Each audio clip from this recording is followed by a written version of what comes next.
Reaksi Sule digugat cerai Natalie Holzer. Pernikahan baru berusia 2 tahun kini terancam berakhir. Natalie Holzer resmi gugat cerai Sule, suaminya, ke Pengadilan Negeri Agama Cikarang.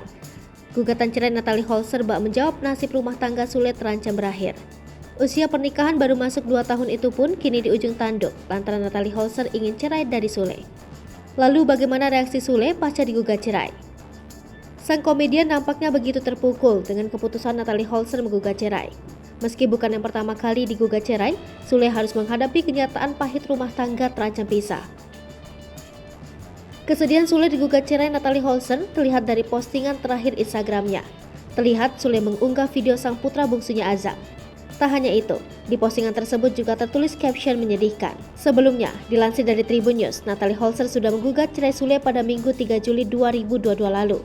Sidang perdana perceraian Natalie Holzer dan Sule pun akan digelar pada 20 Juli mendatang. Panitera Pengadilan Agama Cikarang, Jawa Barat, Maman Suherman, membenarkan hal tersebut. Berdasarkan keterangan Maman Suherman, Natalie mendaftar melalui e-court atau secara online. Maman Suherman melanjutkan, surat gugatan itu disampaikan oleh pihak kuasa hukum Natalie Holzer pada Minggu 3 Juli 2022. Mengenai persidangan, Maman Suherman mengatakan bahwa sidang perdana gugatan cerai itu akan digelar pada Rabu 20 Juli 2022 mendatang.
Hai pemirsa Sri Popo TV, jangan lupa komen, like, dan subscribe, serta tonton terus berita-berita terupdate lainnya ya.